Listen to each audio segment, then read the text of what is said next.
Welcome back, everyone, to week 15.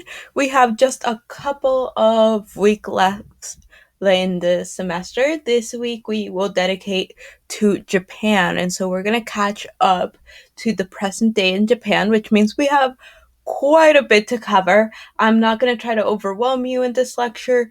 Instead, I'm going to link to a couple videos and then just give you the framework for both the Edo period, the Meiji Reconstruction, and then modern contemporary Japanese art. So we're going to start where everybody really wants to start this course, which is in Edo, Japan. And this is the early modern period of Japan, and it is where Japanese culture as we know it today is really cemented and established. So the name Edo for this period refers to the capital, which is today Tokyo, but which was named Edo back in the day. And during this period, we see a period of isolation for Japan. Now, what does this mean? This means that before the Edo period, you had European missionaries pushing into Japan, and everything was fine. There was a lot of trade at that time with the Dutch, which actually continued even during the period of isolation all the way at the north of Japan. However, there is a lot of friction between the Christian missionaries and the powers that be in Japan. And so they are eventually kicked out, and Japan, seeing kind of what's going on in the world, right? They are very much aware of what's happening in India, what's happening in China, and we'll see that later on, decide to close off their borders. And so they even go as far as making holes in the ships so the ships can't float too far into sea without sinking. And so during this time of isolation, we are going to see that Japan really looks inward to tap into its own cultural history. And we'll see how this changes once they decide to open their doors. But during this time in the Edo period, you're going to see restrictions on leaving Japan, on entering Japan, but this is also simultaneously and strangely enough a period marked by general prosperity and peace. So, what was urban Edo like? So, we're going to see the growth of large cities, including the capital, Edo. This is going to be a money society, a money economy, meaning they're using paper money by now, right? And we saw this in Asia way back, but here it's really being used at a scale that had not been seen before. We see the rise in literacy, and you're going to see the invention of manga later on during this time period. You're going to have this new middle merchant class, and by about 18th century, Edo had a population of about 1 million people. And so this would have been a large, substantial city. And what's great about Edo is we have these beautiful wood prints that show us what the city was like, unlike Heian, where there's very little to tell us what the city looked like. This is an illustration of Edo itself, and it's been stylized, but you can kind of see how it was bustling. There were so many people out and about trading. There were markets, there were all sorts of shops, bookshops, clothing shops. This was the time of the geisha as well, and so you would have had an entire entertainment district with the theaters open, and of course Mount Fuji in the background. And we're going to see Mount Fuji again and again in a lot of these depictions of Edo. Now, the main art form that we are going to look at here in Edo, Japan is ukiyo-e. And ukiyo-e is a Buddhist term, and it has to do, translate with pictures of the floating or passing world. And if you remember back to the ideas of Buddhism, the idea that you should not get too attached to material things, that leads to suffering. Again, this is kind of the letting the world float by you, the passing world, and in that way it also makes a nod towards the ephemeral quality of modern life. So this is a genre of woodblock printing, and I think I'm gonna have you watch a short video of the wood block printing process because it's fascinating that you're basically carving into the wood itself and using it almost as a stamp, and you're layering all of those stamps in order to create this type of colored print, not just a black and white print. These were popular from the 17th to 19th century, and as highbrow and beautiful and artistically stylized as they look to us today, these were images of the modern and fashionable world. These were kind of the Instagram images of the time. They would have depicted famous actors, kabuki actors, famous geisha. These would have been images where people would have looked at them and said, "Oh, I want my hair done like that," or "Oh, she's wearing the latest kimono," or "that colored dress," or "Oh, we need to go see this play because it's in theaters," or "this film," and it's an equivalent today. So this is what these ukiyo-e prints are. For the most part, I'm going to show you some landscapes and some really interesting cityscapes that also existed. And all of this is fueled by this growing middle class. So during this time, we talked all about how the samurai kind of ruled Japan. Well, if you have a period of peace and prosperity, that's great for the people of Japan. That's not great for the samurai, who are basically, soldiers, and they need wars to fight. So they have no wars to fight. So they're basically spending their whole day just kind of hanging around the pleasure district, getting drunk, and not really living up to the mottos and the creed of the samurai anymore because they don't really have anything to do. They're also going to start losing their wealth.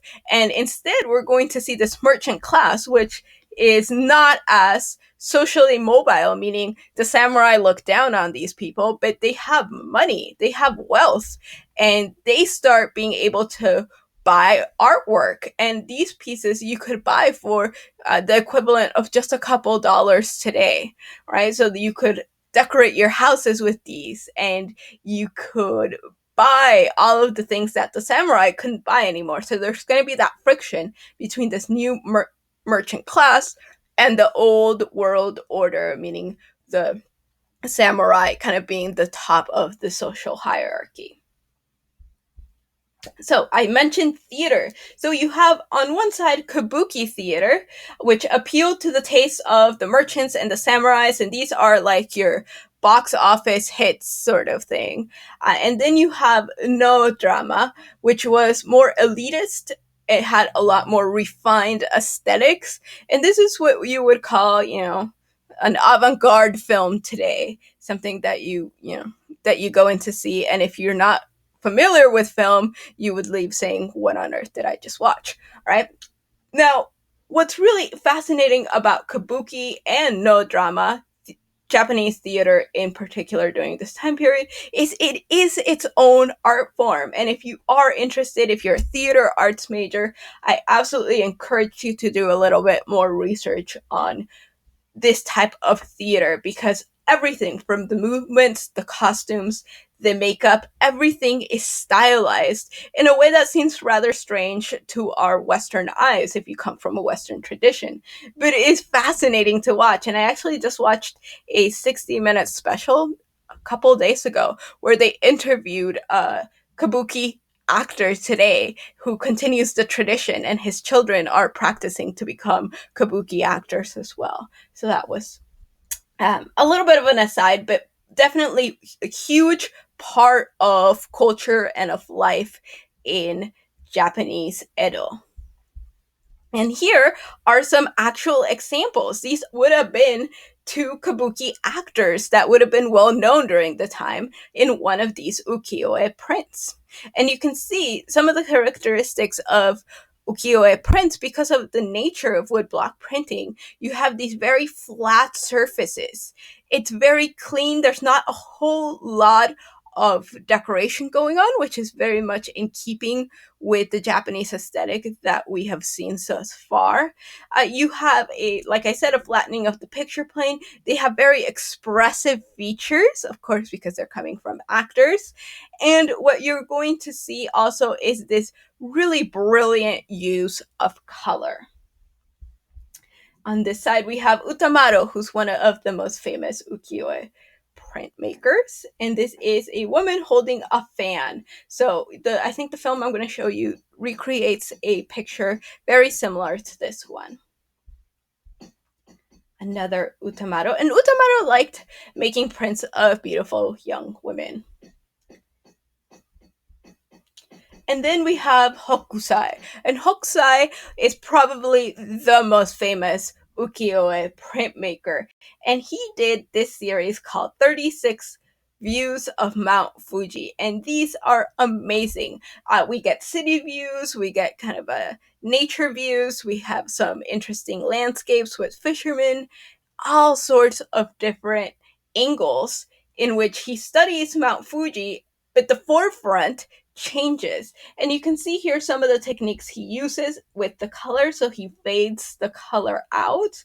This is a bridge in Edo, and you can see the jostling of the people. So there's a lot of movement, even though there's this flatness to it. We do see this perspective being used here, though. So this is new. And then we have, again, Mount Fuji in the background.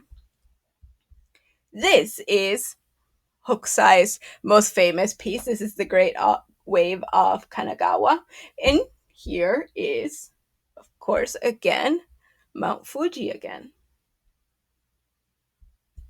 This is actually one of my favorites, and the reason why it's one of my favorites is because it almost looks like something out of the 1970s to me. It just has this bold use of color, its flatness. It almost looks like graphic design, and the reason for that is because a lot of graphic designers were influenced by Japanese woodblock prints.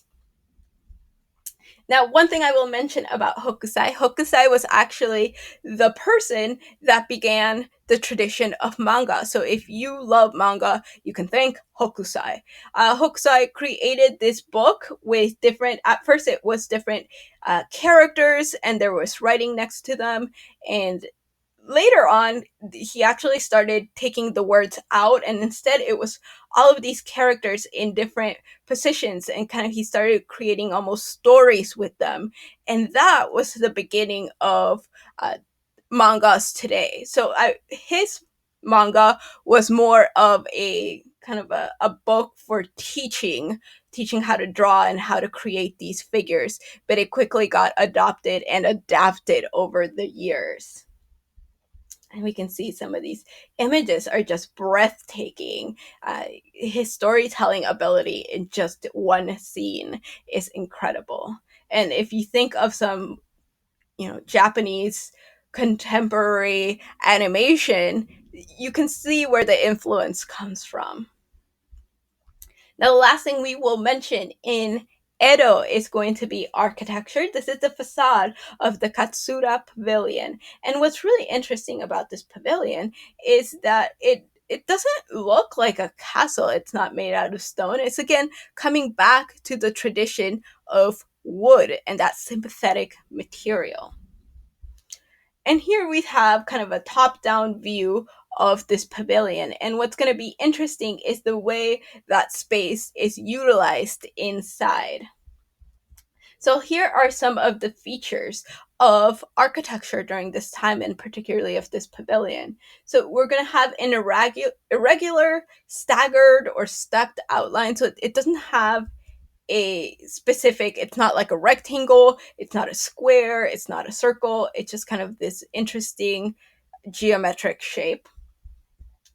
It's going to offer a wide variety of spaces, and the reason for that is that there's all of these screens inside, so there's almost no completely solid wall. Instead, there's all of these screens and all of these doors that you can configure into different shapes.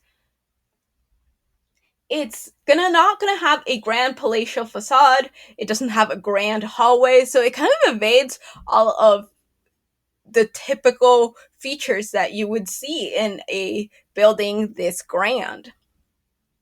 You're going to have a succession of continuous spaces that flow from one to the other. Right? So no hallways either. And you're going to have these sliding panels, which you can open or close as needed. And here we have an example, a more contemporary example of this type of configuration of the space. And again, I point towards the use of the wood, the use of although they're using color, a lot of it has faded already.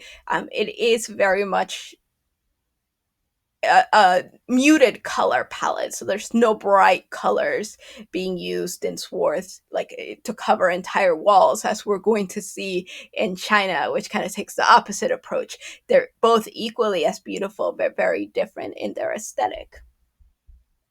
Of course, nothing this good could last. And what we're going to see is as much, I mean, we're going back all the way to the 16th, 17th, 18th century, but no matter how much you try to isolate yourself from the world, it was already a globalized world, a globalized society and economy.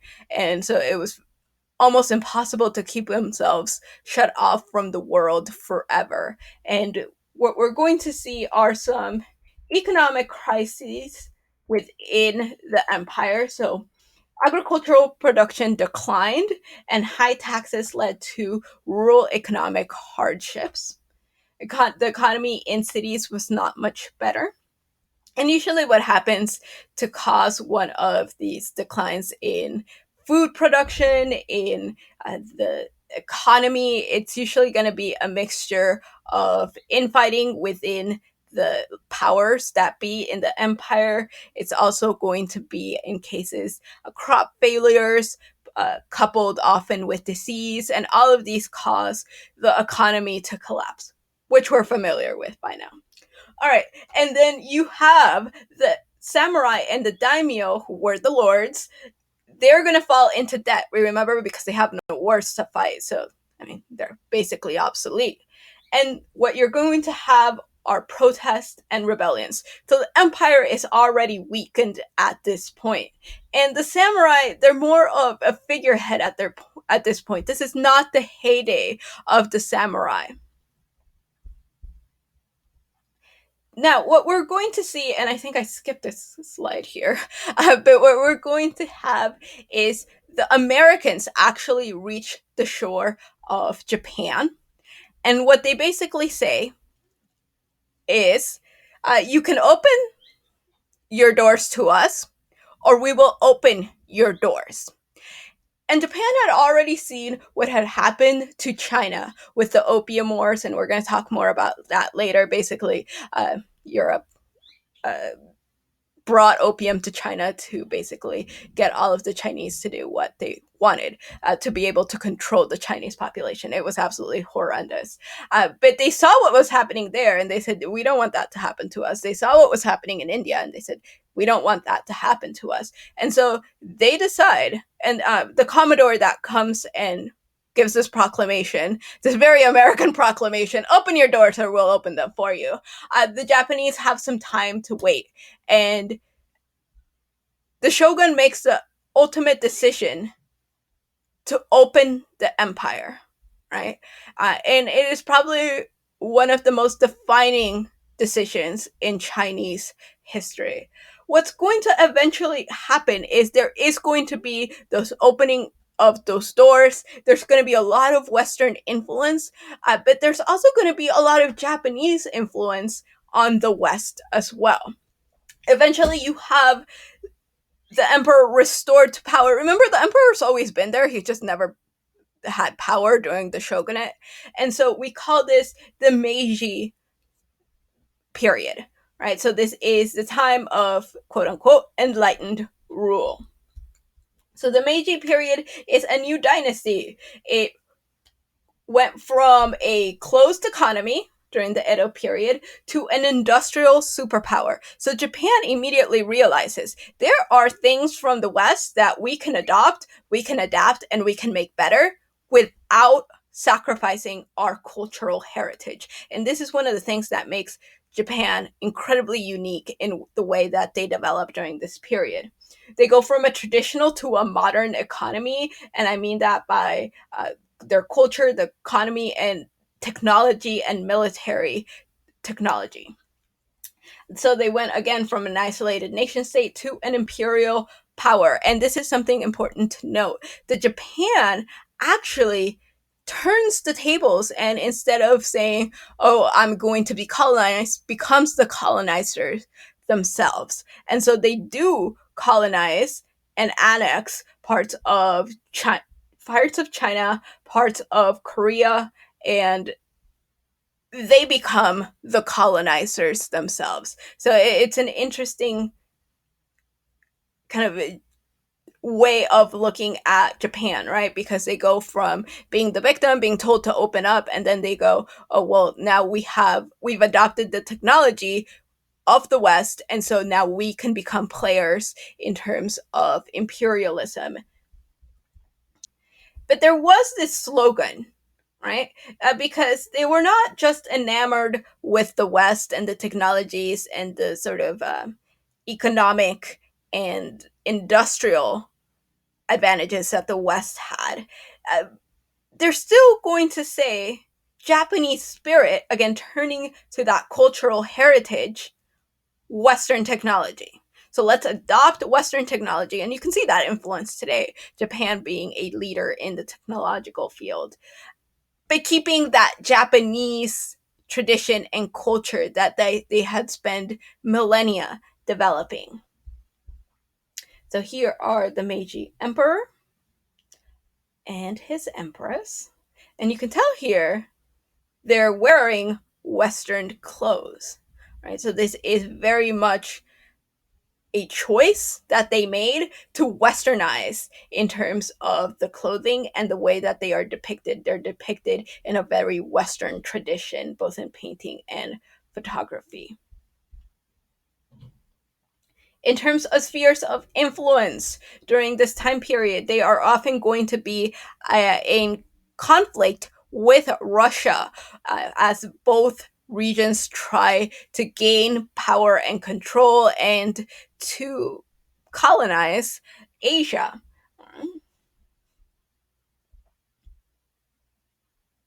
And here we have the limits of Japanese conquest. So we haven't talked about Southeast Asia, but Southeast Asia is going to come under the control of the Japanese during this time.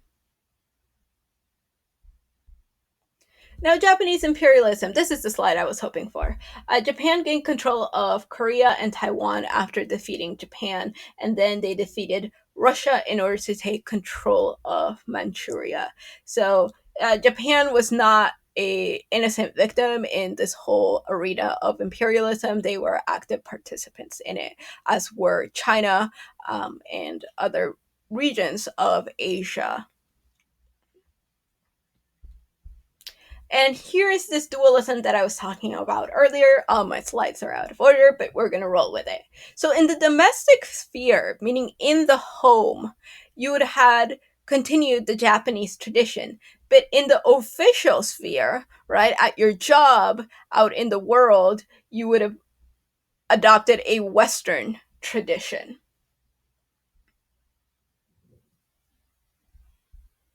And I'm brought in a couple of images to show you. You see how some of the architecture, it looks like you could be in any Western country, right? You have the technology of uh, trains, you have very westernized architecture as well. But then if you look at some of the people, they're wearing traditional Japanese garb. And the best place to see this kind of mixing of cultures, this hybrid style, which we'd already talked about, this syncretism, which is another word we use, is in these woodblock prints of the later 19th century. So what we see here, of course, is the Japanese prints, right? The same style, the same flatness, although here you have the use of Western perspective. Some people are dressed in traditional Japanese garbs, while some people are dressed in Western attire. And again, these are very much characterized by their bright use of color. This is another example. This one is fascinating. These pieces are fascinating to me. So again, we have the flat use of color. Their faces are painted in that very traditional Japanese way, but they're wearing Victorian costumes. And every time I look at this, I get so confused. Right here is a little Japanese doll. So it's this really interesting mix of cultural imagery. Here you have the Japanese flag. This is another one. I'm sorry, it's a little bit pixelated here. It's not great quality. But again, Western castle, um, people dressed in like with parasols and these very Victorian esque costumes. Yet if you look at their faces, they're Japanese. So it's very interesting mix. And again, you have the same use of the flat background that you saw with Hokusai. This is another one of my favorites. Western perspective, Western buildings. But then if you look closer, right, you have the same treatment of the sky. And then you look at the people, they're very much painted in this Japanese style, printed in this Japanese style. And some of them are wearing traditional Japanese garb. Some of them are in Western wear, as you can see here. And so you are able to capture in this one print this moment in time where you have this mixing of cultures. But doesn't all look like an ukiyo-e print. This is a meeting of China, Japan, and the West. So these are three characters representing these three cultures. You see some influence from the West. There is perspective being used here, but the background is very Japanese. So there's a mixing again of cultures here and of aesthetics. But then we see some artists really adopt and adapt Western painting. So this means oil painting, and we're going to see, for example, this artist who is going to study painting out of books from that the Dutch. Remember, the Dutch never stopped trading, even when Japan was in isolation. That was the only region that could still trade with Japan. So they got a book of Dutch paintings and they used it to continue learning. And we're going to see this by several artists. So this is another one. Another type of painting that is going to adopt Western oil paint, that hyperrealism that was very popular in Europe.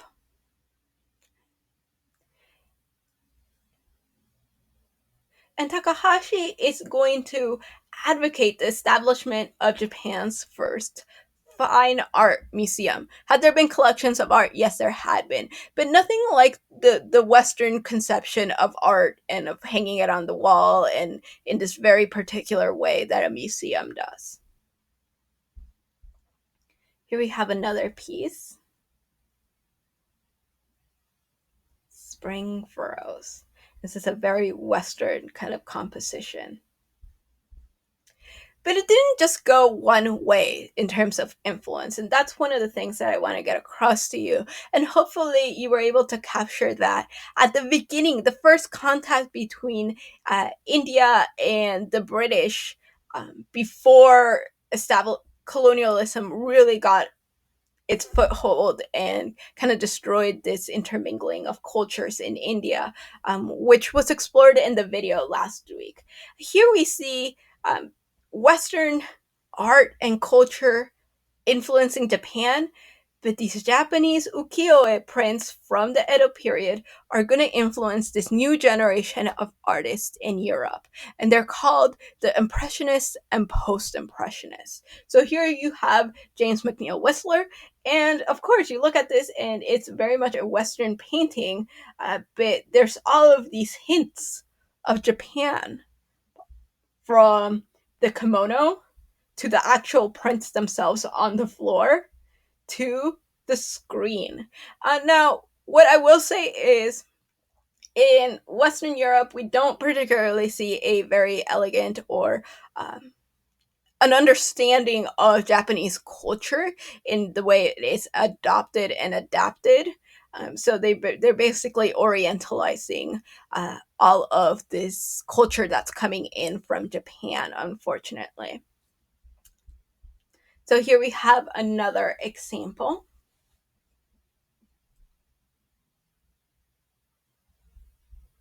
And my favorite, which is everybody knows Vincent van Gogh. Did you know Vincent van Gogh was influenced by Japanese Edo period art? Well, here it is in his background. He paints this portrait, and in the background, he has all of these Japanese prints. There's Mount Fuji in the background and some kabuki actors. They are drawn to Japanese woodblock prints because they haven't seen anything like this before.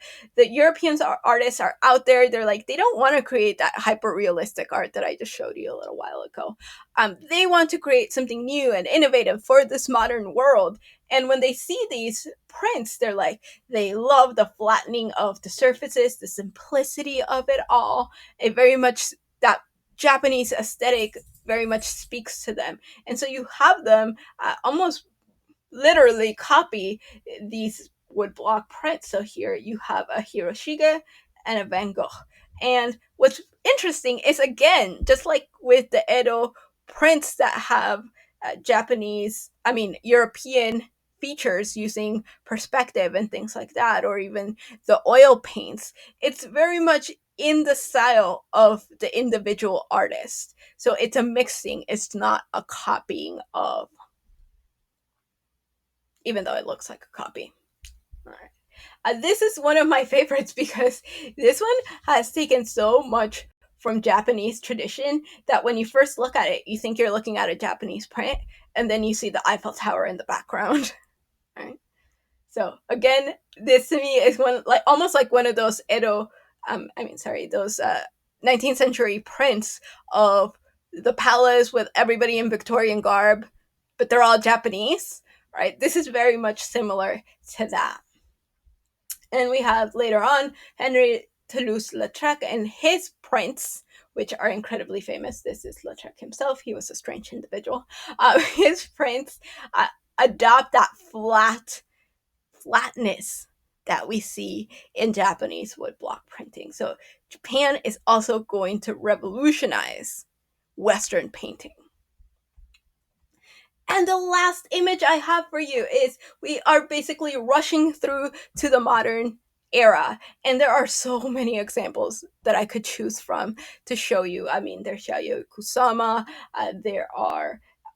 There's Japanese painters and architects and multimedia artists that are tapping into their background, that are engaging with the global art scene in really interesting ways. But I thought I'd bring somebody that would be kind of very contemporary and interesting to watch, and that is Murakami. So I'm going to have you watch a short clip where Takashi Murakami, talks about his current project, and this is from the 500 ARHS, and it asks, how does Murakami blend Japanese traditions into his contemporary arts? So as you watch that film, think about how you're mixing contemporary art and technologies with Japanese tradition and culture and history.